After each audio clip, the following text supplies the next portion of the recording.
Hey, good afternoon or good evening. Sorry, Dan. Welcome to our Australian Open preview. Thank you. All right. So I know the Australian Open already started for us. I think usually they start on a Monday, but apparently they wanted 15 days. They started on a Sunday. Djokovic already played a match already in the book. Sabalenka, both the Open winners for the men's and women's already played, and they're through to the second round. So let's get to our prediction that we do for every major. And I'll start with you, and then I'll come back and uh, do my. Let's do the quarterfinal picks for now, uh, and then what we can do is like we can also pick the semis and the finalists, and then we can compare Okay. uh, after it ends. Yeah. So let me just start then with the Djokovic quarterfinal, the Djokovic quarter of the draw. I was looking up through his potential matchups. He actually might, interestingly enough, face Ben Shelton in the round of 16 again. That would be a rematch of last year's U.S. Open semifinal, which Djokovic beat him pretty easily in 3 sets, I believe. On which we watched. Yes, we Live. watched that in person. It was a little underwhelming. Quick match. That was a quick match, and the second set that day, the second match that day was quite amazing though.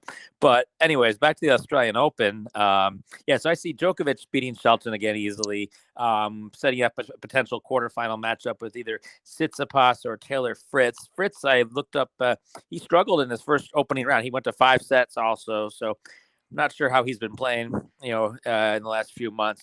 But even if Djokovic plays Tsitsipas, I see that would be a rematch of last year's Australian Open final. I think which Djokovic won in either 3 or 4 sets. I forget, but he Mhm. won relatively easily, and I see Djokovic easily getting to the semifinal. Advancing through his quarter.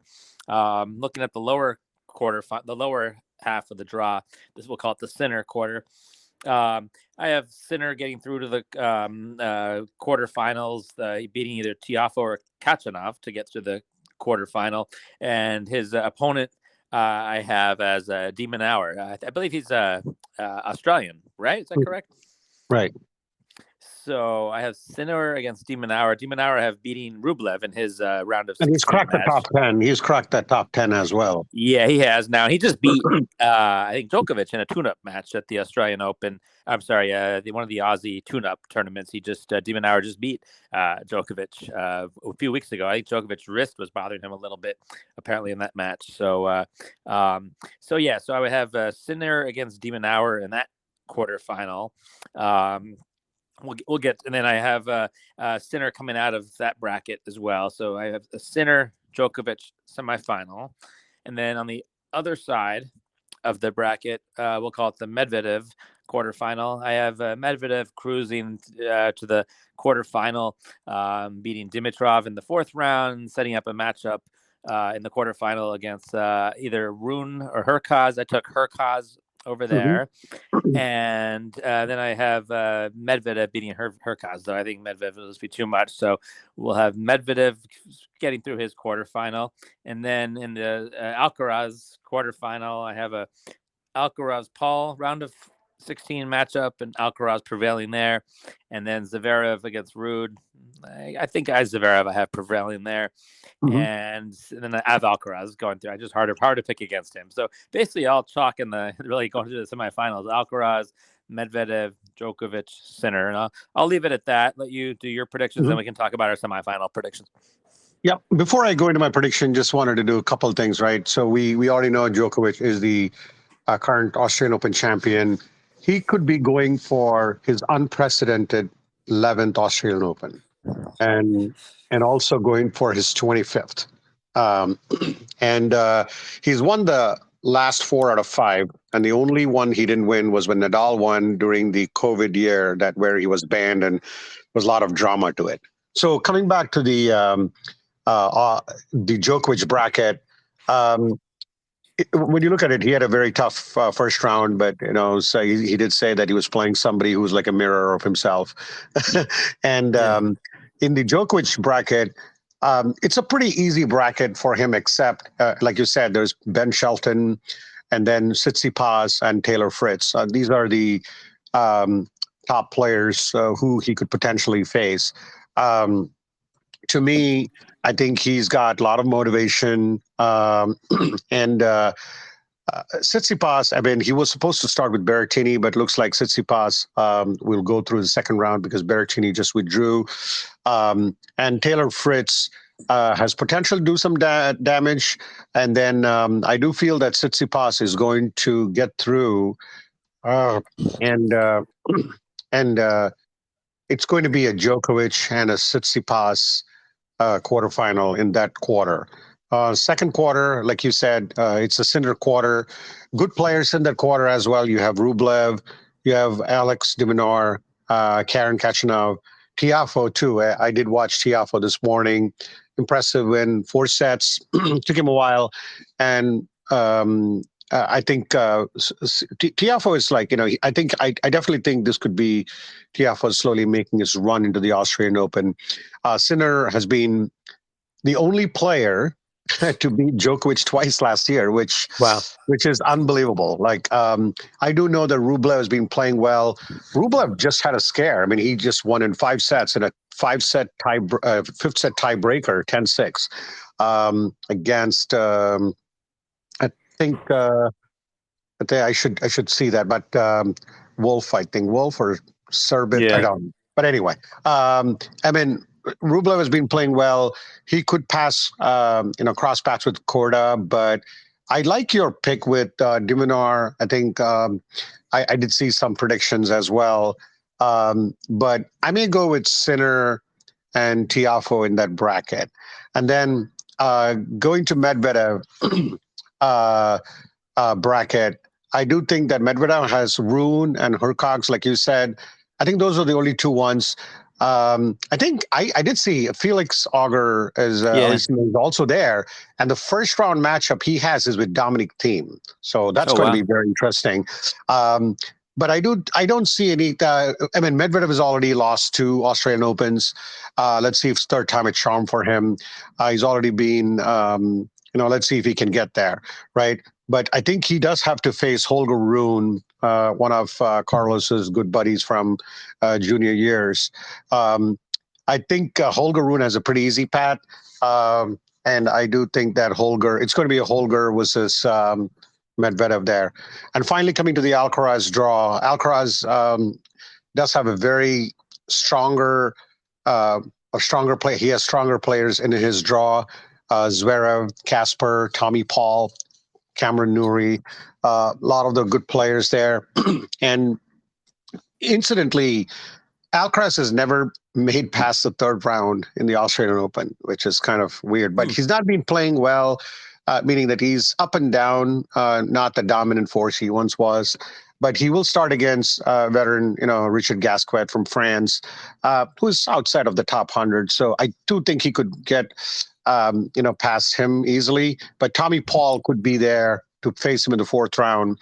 Tommy Paul, the very interesting story on him on the Netflix series. So it's worth watching that. I think it's episode 3 or something. Zverev has been playing well. I mean, that he could be his potential quarterfinal opponent other than Casper Ruud. Casper has kind of fallen off a little bit. I think he's like number 11 or something. Yeah. But I do think that it's going to be Alcaraz versus Zverev. So for me, the predictions are, I did say it could be for quarterfinals, right? It could be Alcaraz and Zverev in that draw. I think it could be Sinner and Djokovic. Correct. In the semifinal. It'll be Sinner, Djokovic on one semifinal, other one, Alcaraz. And I was conflicted here whether it should be Rune or Medvedev. Right.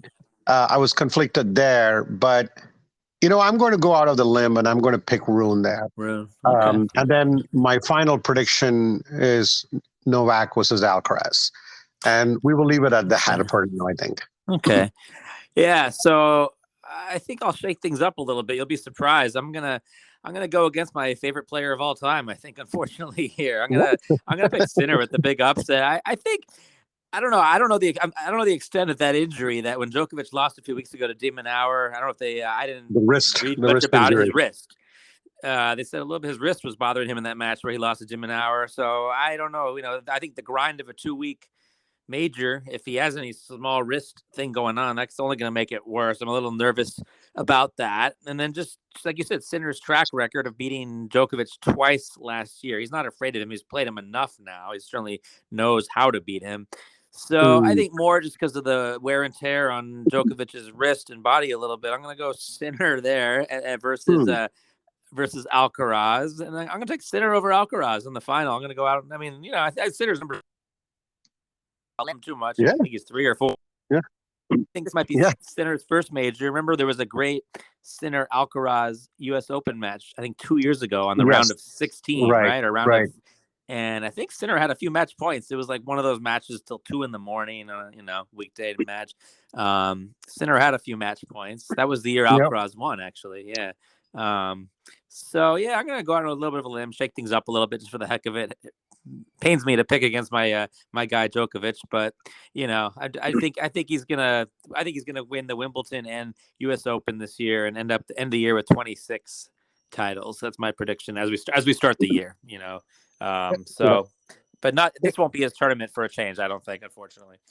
Interesting pick based on his current performance, obviously, and then even struggling to the first round. Very interesting stat I did see. Nadal and Federer, I think Nadal has like 4 and Federer has 2, and I'll get to this. They've won Grand Slams without dropping a set. So Nadal has won it 4 times, Federer has won it twice. Djokovic has never won it, never gone through an entire Grand Slam without losing a set. Without losing a set, which is incredible for a player of his stature.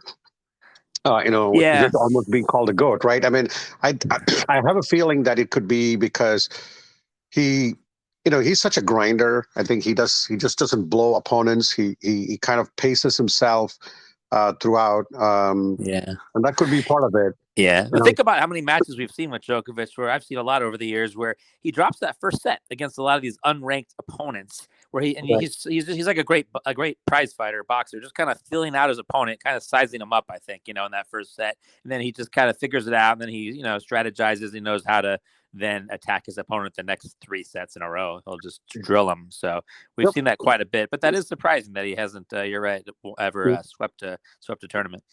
Yep. Unfortunately, most of these matches will be much earlier for us. And it's going to be tough to watch some of these matches anyway.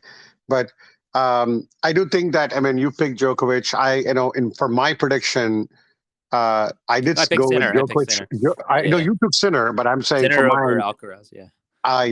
For mine, I think I'll go Alcaraz over Djokovic. Okay. Alcaraz getting his third.